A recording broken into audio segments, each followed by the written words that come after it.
This is Mobile Suit Breakdown, a podcast about Japanese sci-fi mega franchise Mobile Suit Gundam, for new fans, old fans, and not yet fans, where we watch, analyze, and review all 40 years of the iconic anime in the order it was made. We research its influences, examine its themes, and discuss how each piece of the Gundam canon fits within the changing context in Japan and the world, from 1979 to today.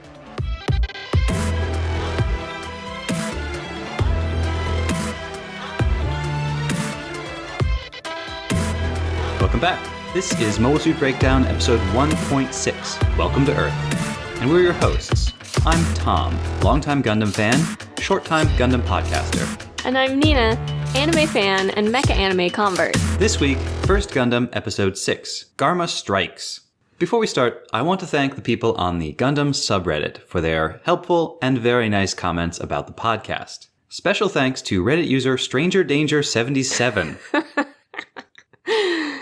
who corrected our English pronunciation of the Armenian-French-Japanese name of Char Azanabaru. While we can't cite a particular source for this, we are fairly certain that Char is named for the French-Armenian singer Charles Aznavour.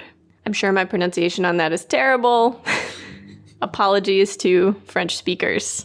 In katakana, it's written as Sha. Sha. I'm not certain why the translators, when they were transliterating Shah's name into English, chose to use Char.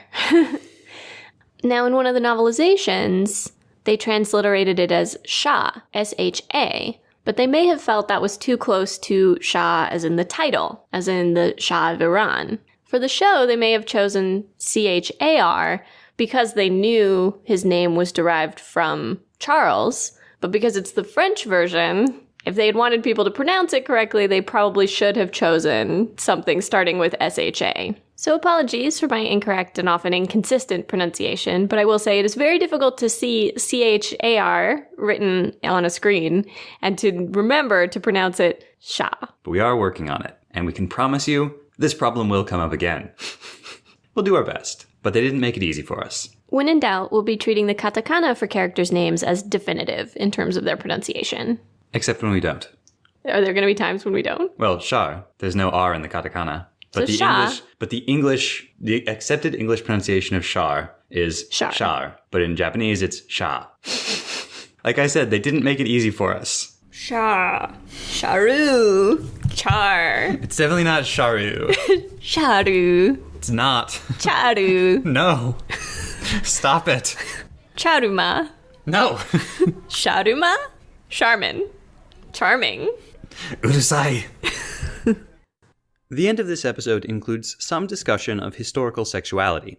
There is nothing explicit and the tone is academic, but if you're at work, in mixed company, or around children who are made uncomfortable by history, you may want to save everything after our discussion of Zeon naming conventions for later.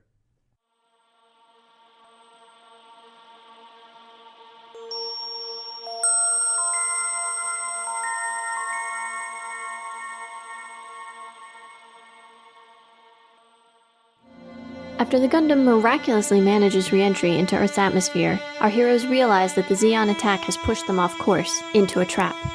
The Musai capsule rendezvous with the Zeon attack carrier, and Char is greeted by an old military academy classmate, Captain Garma Zabi. Garma's surprise at Char's failure to capture the White Base on the Gundam transforms to excitement at this opportunity to prove himself.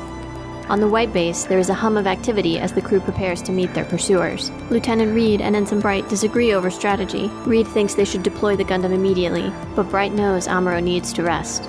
Zeon forces the issue. Amuro has no choice but to head into battle. He and Hayato will operate the gun tank from the ground, fending off the Zeon fighter planes. Lieutenant Reed tries to take command, but Bright is quick to remind him, "This is your first time on the White Base. We have more experience than you." Reed threatens Bright with court-martial and calls him insubordinate, but Bright knows all will be forgiven if he can just keep the Federation technology safe.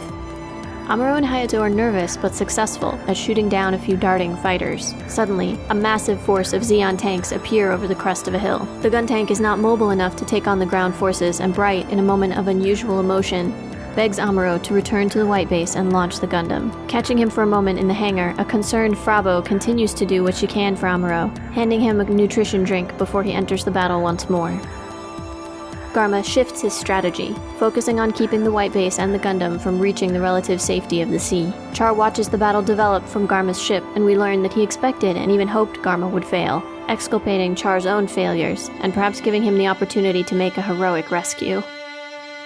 Struggling to control the Gundam in Earth's gravity, Amuro shoots down the aerial forces, but he is stunned by a barrage of heavy fire from the Zeon tanks and the mobile suits on the ground. In a frenzy of fear and adrenaline, Amuro charges, slashing and cutting with the Gundam's beam saber until there are no enemies left. Garma decides to retreat, needing time to reevaluate their strategy in the face of such a powerful new weapon.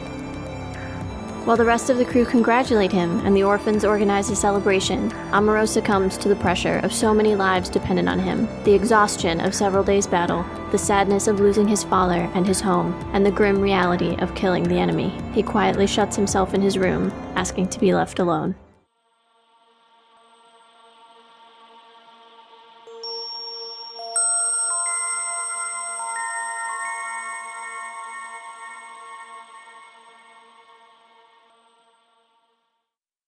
This is the episode that breaks Amuro. It's been building for episodes, but we know he barely sleeps. He only eats if someone forces him. He is not taking care of himself. He is entirely consumed by Gundam and Gundam-related tasks. Several times now in combat, especially in this episode, but we saw it in the last episode, we saw it before. He gets so fixated on his duels with the other mobile suits that he puts himself in danger. In the previous episode, he refused to come back in during re-entry, and if not for the magical space poncho, he would have died. There's a sense that he's so focused on trying to shoot down Char that he ignores the other Zaku to the detriment of his mission at the White Base. Yeah, we see Frabo looking after him as she has up until this point, but this is the most concerned we see her. And all she can really do is wish him well when she sends him off and make sure he gets a little bit of energy drink or nutrition drink or...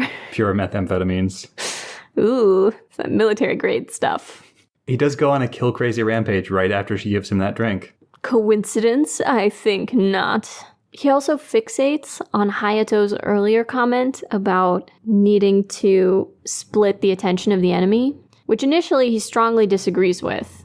However, once he's in the Gundam, thinking to himself that maybe it's easier to fight alone, suddenly he's thinking more about getting away from everyone else, fighting on his own. What I think he's expressing is a feeling of resentment that everyone is depending on him. That it would be so much easier to fight if he didn't have to worry about protecting the White Base. Also, that he's just not thinking clearly at this point. He's so caught up in what he's doing, he's so exhausted and overwrought that he can't really concentrate, and he has this one thing he remembers that Hayato said to him, and he just keeps coming back to it. And it's the only stable pillar he has. Well, and he has that moment where he wonders to himself, wouldn't it be nice if Bright had given me more specific instructions about what to do once I'm out there. Not that he usually appreciates Bright's advice, nor even follows it most of the time. As he's breaking down, there's a need for direction. It's harder to make choices. It's harder to decide or prioritize. And having somebody give him orders, give him something to do, is very helpful. And there are a few moments when he could theoretically ask Sayla or ask Bright, ask someone on the bridge. You know, Sayla mentions to him when he first drops down, wait for the gun tank. I don't know that Bright would have necessarily had an answer for him. Bright's expertise is space, but he could have asked, and he's too tired to think of it or too independent at this point. Well, and that feeling like everyone is relying on him, everyone is depending on him, the corollary to that, the other side of the coin, is that he can't rely on anyone. He can't depend on anyone. He can't lean on anyone. And when he comes back after the battle and they're there to support him, he ignores them. He doesn't try to take any kind of solace in his friends. He doesn't get any benefit out of their efforts. He just wants to be alone.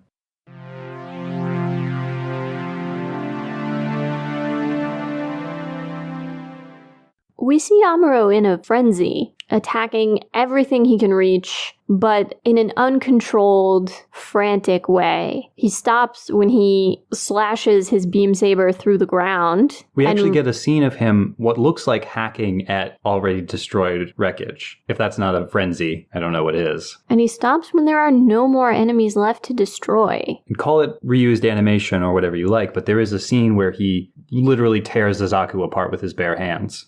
I think it's the same animation from the very first episode, but here it's that much more gruesome in the middle of this frenzy. I say his bare hands, but I really mean with his Gundam. With his Gundam hands. The transhumanism discussion of how a person interfaces with the Gundam and what that means for person and machine is something we will delve into more on later episodes. So I can't remember where I read this, and if one of you happens to hear this and it sounds familiar and you can tell me what it's from, I will be eternally grateful. But I read somewhere that a substantial portion of military training is not about the mechanics. It's not about getting fit. It's not about teaching you to be a good shot. It's not about teaching you to think tactically. It's about turning you into the sort of person who can, with planning and deliberation, but without anger or passion or malice, kill another person. Because most humans, we agree, are capable of violence in the heat of the moment, when they're deeply afraid, when they're deeply angry. But to be the sort of person who doesn't need to be deeply afraid or deeply angry to kill someone else is actually something that takes considerable conditioning to achieve. And that's a big part of what training for soldiers is. And Amuro has not had that training. And in the past, the time scale is a little flexible, but say 3 days, he's killed dozens of people, most of them today. And his home has been destroyed, and his father is missing and probably dead. Yeah, just the massive weight of tragedy that hangs over him at this point. And the pressure of how people are depending on him, the lack of sleep, the lack of food, all of it cumulatively. And he just wants to lie in his bed and be alone, not be depended on for a minute. I don't think I understood that feeling when I first watched this as a child.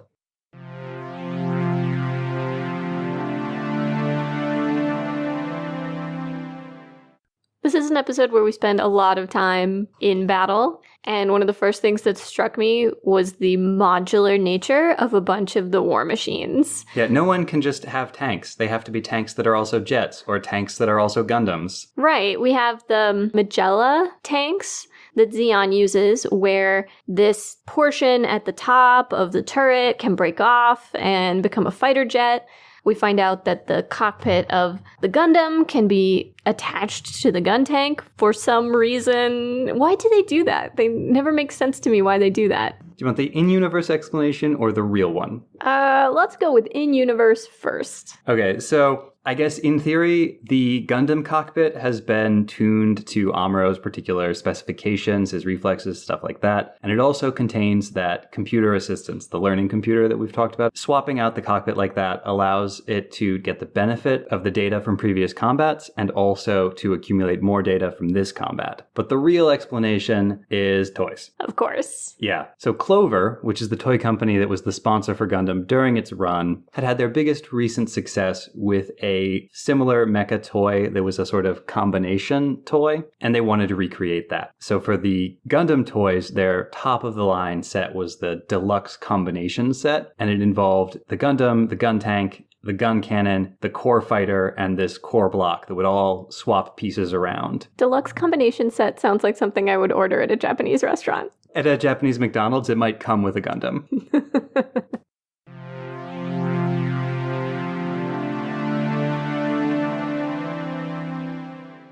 Well, they don't, strictly speaking, transform. This made me think of Transformers. Now, I think of Transformers very much as being of the 80s, but we are in the late 70s at this time, and was there overlap? Did Transformers predate Gundam at all? Sort of. You've got the timeline for Transformers. It did start in the 80s, but the toys from the first run of Transformers actually predated the show by quite a bit. And what happened was that an American company, Hasbro, found a bunch of these transforming, combining robot toys from different companies, from different product lines in Japan, and they decided they were going to license a whole bunch of them and combine them into one product line here. And thanks to some changing regulations about children's programming and how commercial it could be in the US, they also decided they were going to make a cartoon in order to advertise their new toys. So that's how Transformers came about, but that means that there were a whole bunch of toys that became part of Transformers in Japan knocking around before Transformers actually launched.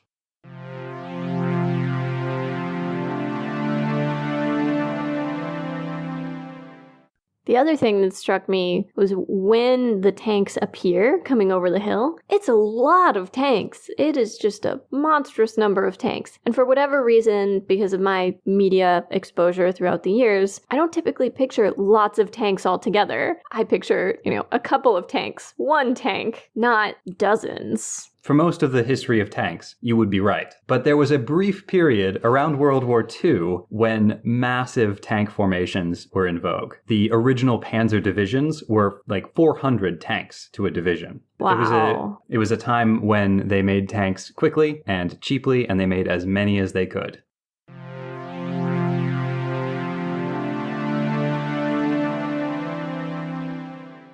I gotta say, Bright of this episode bears no resemblance to our pre-Luna 2 Bright. Is that a comment on the animation quality?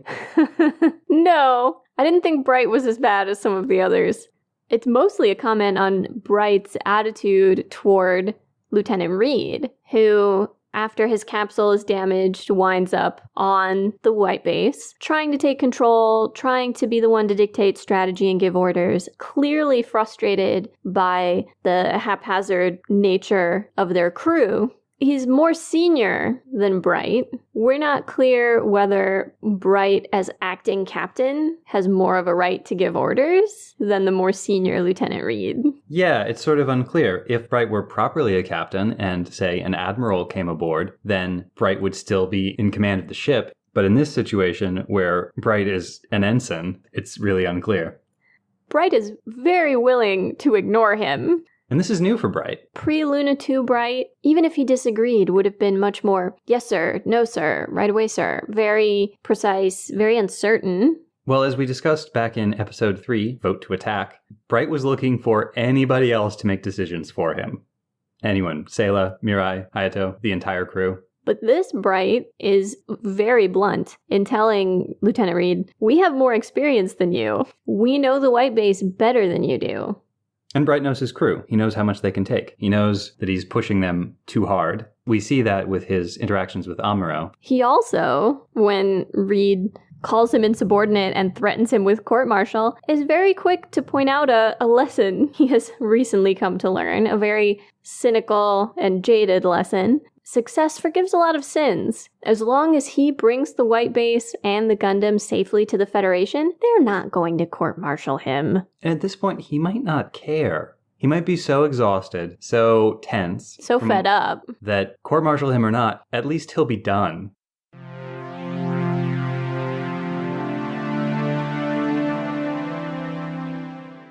Speaking of Bright's relationship with Amuro, and the strain that this is taking on both of them, when Bright calls Amuro to get out of the gun tank and sortie in the Gundam, he's the most emotional we've seen him. He's not ordering, he's not even asking, he's begging Amuro to go out again. Which is, frankly, an acknowledgement that he understands what he's asking of Amuro this past few days is superhuman. It would be difficult for a trained soldier to do what they've been asking Amuro to do, but they don't have any other options. They need him. And Amuro acknowledges that's the case. He says, sure, I'm tired, I'm exhausted, but what else are we going to do? Yeah, I think Frabo asks, can you? And his response is something along the lines of, it's not a matter of if I can or not, I have to. And then at the end, we see a rare smile from Bright as he thinks about the fact that they succeeded. The fact that they have preserved the Gundam and the White Base for the Federation and how much better their chances are now. And I think part of that smile was also for Amuro. Well, he says, let's go greet our returning Gundam warrior, which is terminology he hasn't used before, and it's an attitude to Amuro that he hasn't had before. Usually when Amuro comes back, Bright has some constructive criticisms, some suggestions about how he could have done better. But this time, Bright has realized that they shouldn't have won. They shouldn't have won almost any of their fights up to this point. They've been surviving barely over and over again. And whether Amuro does it by the book or whether he's a little rough doesn't matter so much. They're all still alive.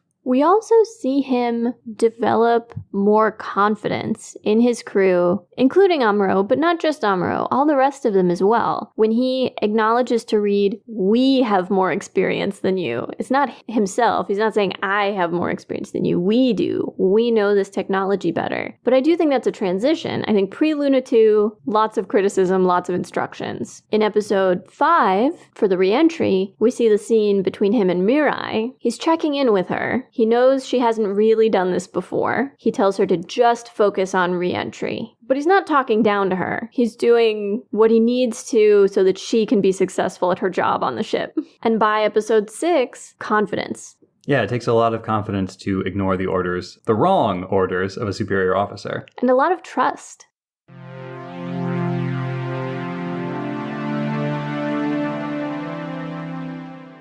For a more fun topic, let's discuss Zeon internal politics and the very pretty Garmazabi.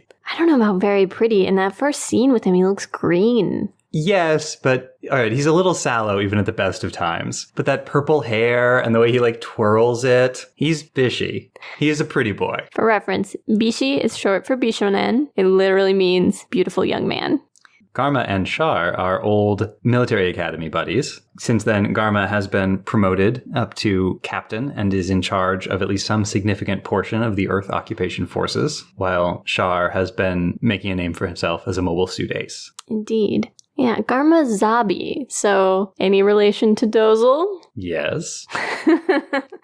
That's all I'm going to get out of him today, I guess. It's true. The first weird moment for me is Garma talking about, maybe I'll finally impress my sister, and all Char can do is his creepy semi-maniacal laugh. Ha ha ha ha, ha ha ha ha, at the idea of Garma impressing his sister. Though Char does suggest that Garma might get the Zeon cross out of this, because in case anybody hadn't figured out yet, this is about Germany. I bet there are a ton of military awards with cross in the name. Yeah, but what's the famous one? Okay, fine. When your literal Red Baron says, oh, you'll win the National Military Cross Award. Fine. If you're not intimately familiar with the decorations of Germany in World War I and World War II, we are talking about the Iron Cross. There's clearly something like a friendship between Garma and Char, although one gets the impression that these are two people who don't have friends, and so this weird relationship between the two of them is the closest they get to that. But it's pretty evident that there's something else going on here, too. I mean, we know Char is intriguing against Garma for his own benefit. It becomes immediately apparent that there is also some competition here. Char feels that Garma's failure protects him. That, if Garma failed with all these other soldiers, it wasn't that I was incompetent. It's that this was a really difficult to impossible task. And he was hoping that Garma would go out personally and get himself into some danger so that Char could swoop in and heroically rescue him. And by the end of the episode, we know Garma has figured that much out at least. He says, why didn't you tell me how strong this weapon was? And of course Char's like, oh, I did tell you.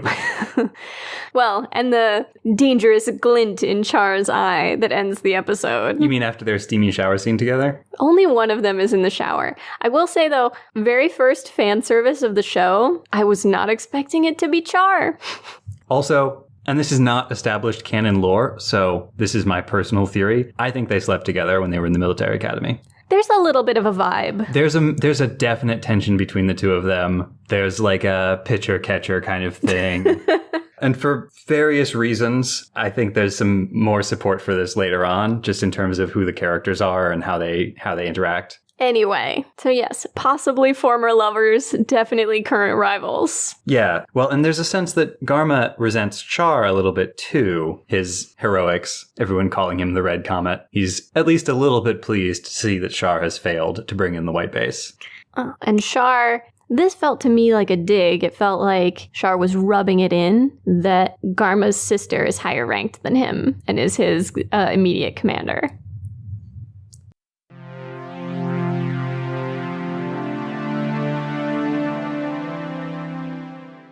Miscellaneous things we noticed.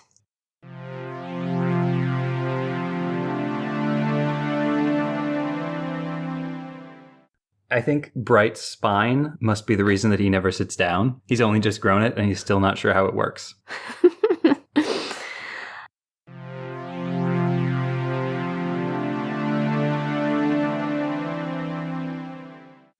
man, so much goodwill that I had for the Federation and its gender politics ruined by Amuro and his, I can't ask a woman how I should fight. He's 15. He's a 15-year-old boy who hasn't slept in 3 days.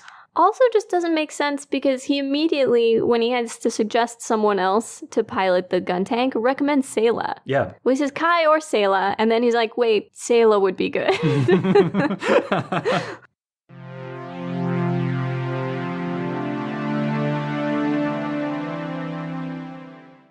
I don't think the white base gunners hit a single target until they were relieved and Sayla took over, and then she immediately destroyed a tank with her first shot. And they both had bandages on their heads. Maybe you shouldn't have guys with concussions be your gunners. It's also the show making a point of telling us that Sayla is an incredibly good shot. So we have Sayla with her gun, Sayla fighting with Char. All these little hints that there's more going on there that we don't know about.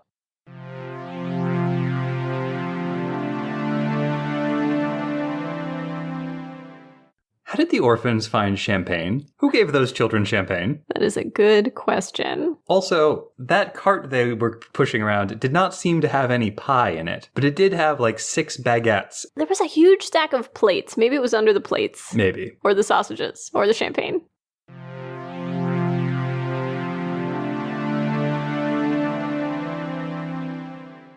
I think this episode has the 2 most egregious bits of reused animation so far. The first one being the one I mentioned earlier, where Amuro in the Gundam grabs the gas mask thing on the front of one of the Zaku and tears it off and throws the Zaku, which we saw in the first episode. And it's just such a extremely distinct scene that maybe if you were watching these one a week, you would miss that that was the same thing over again. But we've seen it enough times. And yeah. The other one, though, is in this same episode, I think they use the exact same animation for deploying the gun tank as retrieving it. They just play it in reverse and flip it. Nice. Which means that the gun tank does a basically straight vertical ascent. And then, with no indication of how it does this, backs up into changes direction in midair. Yeah. At a right angle. Yeah, the gun tank does a lot of things that don't make sense to me, though. The gun tank is not a good design. I don't know why it is.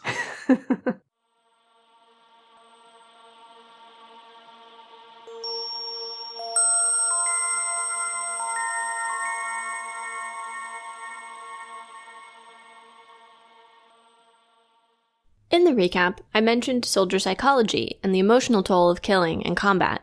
I will be referencing and paraphrasing the website Military Science Fiction, full reference in the show notes. We have pretty good data on this from World War II onward. In World War II, only 15 to 20% of soldiers fired at the enemy, and only 1% of fighter pilots accounted for 30 to 40% of downed enemy fighters. In the Korean War, this increased to 55% of soldiers firing at the enemy, and in Vietnam, 95%. But don't think this meant they were willing to kill anybody. In Vietnam, it took an average of 52,000 bullets for an infantry unit to kill one enemy soldier. Wow. Do you know if those percentages are all soldiers or only soldiers who would have actually been in combat? This is a reference mainly to infantry. Artillery, I believe, had higher kill rates. Special ops, who could call in artillery, had higher kill rates. I will talk about why that's the case a little later in these notes. I assume the Transport Corps had lower kill rates. One would imagine, but who knows? Training methods have changed a lot in the intervening years. Soldiers now practice firing at realistic targets rather than paper ones, and in more realistic settings, making the shoot-to-kill action more instinctive. Modern methods also focus on creating distance from the target. Physical, mechanical, and emotional. Physical distance is self-explanatory. How many feet away are you? Mechanical distance involves viewing the enemy through a scope or a screen and dehumanizes the target. It also applies when your target is a ship, a jet, or a Gundam, rather than a human. Similarly, calling in an artillery strike on a position that you can't even see. Emotional distance has many forms, moral, social, and cultural, but they all come down to othering the enemy. If the enemy is evil, or your social or cultural inferior, this creates emotional distance. Finally, orders from a superior officer increase firing rates, removing the decision from the hands of individual soldiers. What all these have in common is that they increase willingness to kill the enemy and lessen the psychological toll afterwards. Amuro has mechanical distance, but that's all. The Minovsky particle keeps combat close range, and we never hear anyone discuss Zeon as alien, evil, or lesser. There is no squad leader ordering his attacks. Once on the battlefield, his methods and targets are mostly self-directed. The other aspect of soldier psychology that Amuro illustrates is battle fatigue, albeit in a sped-up way. It's generally believed that after 60 days of frontline combat, 98% of a unit will be psychiatric casualties and unable to continue. So there's a hard cap on the amount of active combat you can put a person in. These 60 days follow a cycle. 10 days to acclimatize to the constant threat, followed by 20 days of maximum efficiency. This is followed by 15 days of overconfidence, as efficiency declines due to the physical toll of battle and adrenaline. The final 15 days are characterized by emotional exhaustion, decreased willingness to attack or even engage with other tasks, and marked decrease in will. I think we've seen that in the past 6 episodes. Accelerated, as you pointed out, but it took him about 2 episodes to acclimatize to combat. He was probably at maximum efficiency in the fighting in episode 3, Vote to Attack, and then in episode 4, Escape from Luna 2. He was overconfident in episode 5, and now he is fatigued. We see him become more used to the Gundam, working confidently and efficiently, starting to behave erratically as the pressure and adrenaline take their toll, and finally, he wants nothing to do with his friends and just wants to get away from any activities or responsibilities. Amuro is a textbook fatigue case.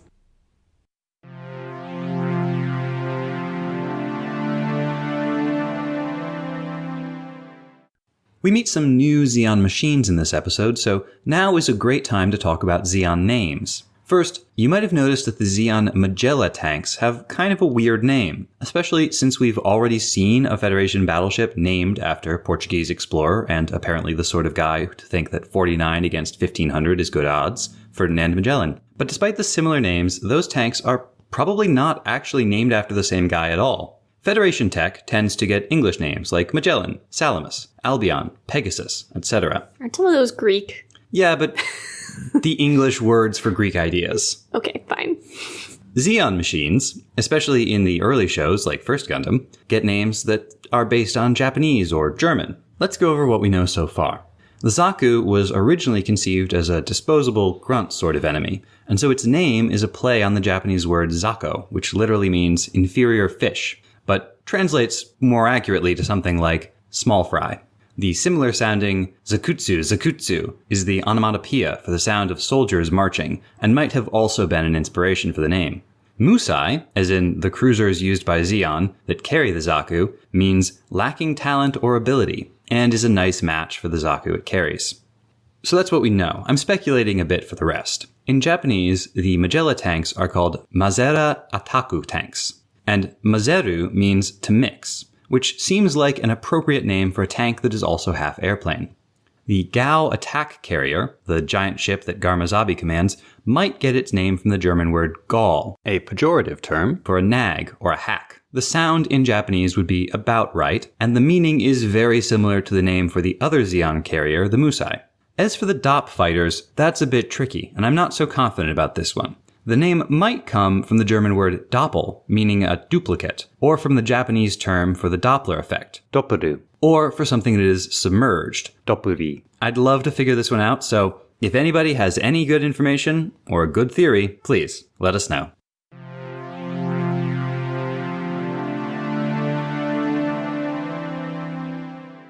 When I suggested that Char and Garma might have had a romantic or sexual relationship in the past, Sharma. I wasn't just basing that on the awkward tension between the two Zeon officers. There are some very good historical and cultural reasons to believe that First Gundam's creators may have intended to suggest that sort of relationship.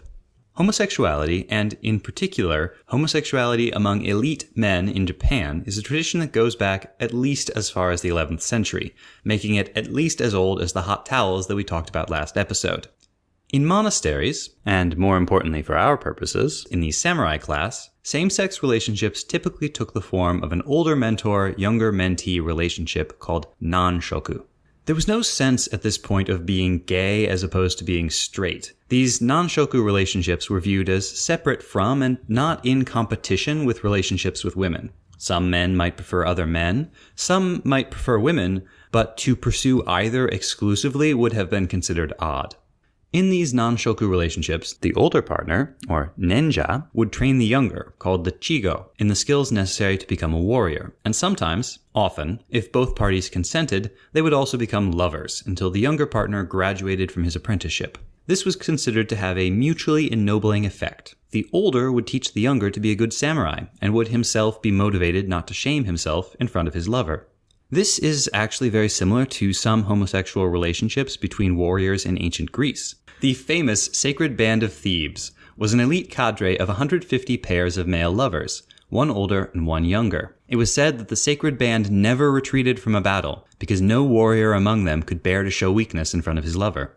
During the Meiji Restoration, in the 1860s, public sentiment began to turn hostile toward same-sex relationships, but non-shoku in the military continued, even as the old samurai system evolved into the national army and navy. It was particularly prevalent in the old samurai domain of Satsuma, where even into the early 1900s, adolescent males were discouraged from having any kind of associations with women, but affairs with other boys, freely tolerated. It was Satsuma samurai that formed the core of the new Japanese Navy, and so the Navy gained a special reputation for its non-shoku practices, including some nicknames that I cannot say on this podcast. There were rumors that the Navy evaluated potential recruits based on their beauty, and in 1912, essayist Ozaki Shiro wrote that the Japanese Navy does not employ cadets who are not good-looking, referring to them as the Bishonen of the Japanese Navy, and suggesting that they were excellent representatives of Japan. Public discussion of homosexuality between soldiers was discouraged during World War II, but those relationships were definitely, absolutely still happening. Newspapers and official censors appear to have routinely had to quash stories about same-sex love suicides in the military, and many prominent gay writers in Japan later described having their first experiences with same-sex love while serving during the war. And after all, you rarely need to ban discussion of something that isn't happening. Even in those later years, non-shoku practices remained especially prevalent in, of all places, military academies, where sexual relationships between adolescent students were thought to evolve into lifelong bonds of friendship and camaraderie. One naval minister, Yamamoto Gono-hyoe, was said to have favored his Bishonen schoolmates at the Naval Academy by giving them top posts in the fleet. And hey, where was it that Garma and Char met? Do you mean Sharma?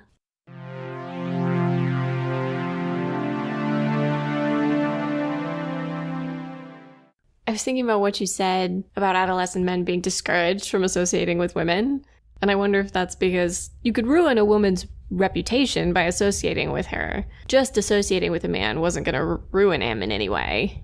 That might have been part of it, but I think the bigger factor was they were afraid that associating with women would weaken the boys. So women were a necessity eventually. Yeah, to make more men. And to take care of geniuses. Rage. It's Claws. a podcast, Nina. They can't see you. Claws unsheathing.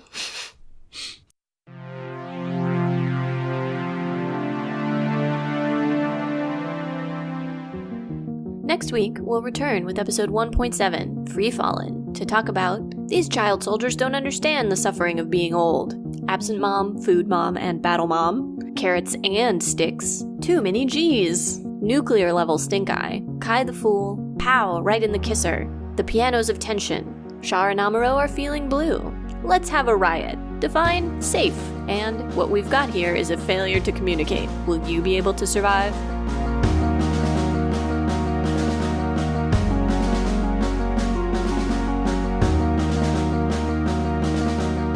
Make sure you do all the podcast things.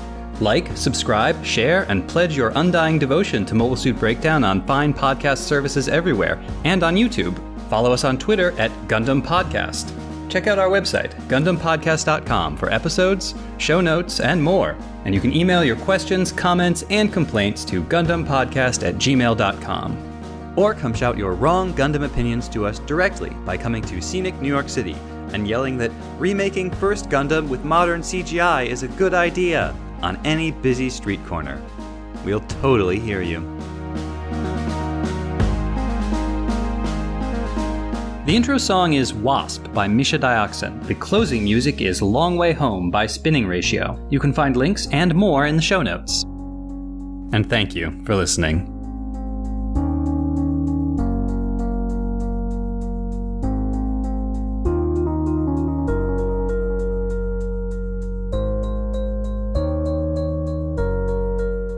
I just feel like in a current TV series, they would show us the butt.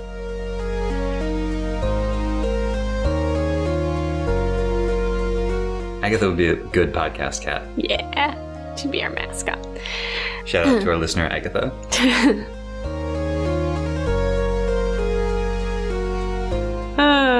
Because giant robots are very sexy. So sexy.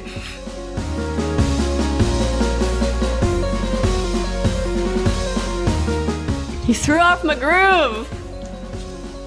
People get defenestrated for that, you know? We're on the first floor, I'll be fine. It's more symbolic.